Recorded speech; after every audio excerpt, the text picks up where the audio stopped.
So I would say the major challenges from a hydrometeorological perspective would have to be our capacity to be able to communicate weather and climate information to the Guyanese public in a way that it can be easily observed.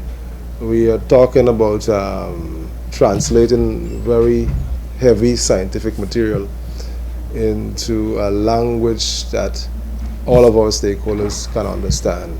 This was Dr. Gavin Cummings, Hydromet officer of the Guyana Hydro-meteorological Office on Wednesday during an interview conducted by Nightly News, not negating the fact that the Doppler radar system, which would have been down for a minuscule period of time to undergo maintenance, which is important for its effectiveness.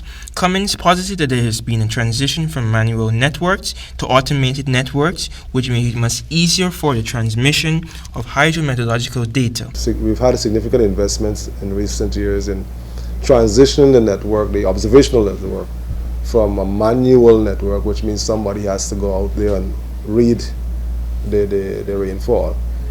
We've now been transitioned to an automated network, which means we have stations that automatically records and transmits hydrometeorological data. Doppler weather radars are remote sensing instruments and are capable of detecting particle type, rain, snow, hail, insects, etc., intensity, and motion.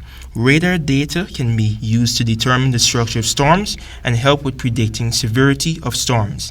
In an effort to provide clarity on the functions and operations of his department, Dr. Cummings divulged that the biannual National Outlook Forum will be conducted in April and November of this year. The National Climate Outlook Forum, which is held twice a year in April and November, where we call all of the key stakeholders, including the media, into one location, and we share with them the outlook for the season, the rainy season. Are we expecting above normal rainfall, which perhaps might be driven by a La Nina situation? Speaking to all the initiatives that have been undertaken to ensure that the public is well informed, the Chief Hydrometeorological Officer highlighted the significant improvements made in its online platform, which now provides updated information of the weather patterns on all 10 administrative regions twice per day. We have been able to disaggregate the country by regions as it is and be able to provide forecasts specific to those regions. At least twice a day, if necessary. We give special advisories as well with respect to significant weather. Meteorological Office is located at 18 Braydam Starbrook, Georgetown, an attachment to the Ministry of Agriculture, is responsible for monitoring and evaluating the weather and water resources in Guyana. It is the official provider of weather, water, climate information pertaining to Guyana. The National Weather Watch Center is situated at Hyde Park Timerhi Guyana, which consists of the weather Doppler radar.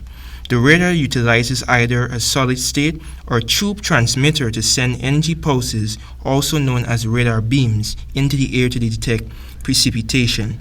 When the radar beam bounces off precipitation such as rain or hail, the beam eventually returns to the weather disk where the data is processed into various parameters. This is Antonio Dey reporting for HEP 19 News.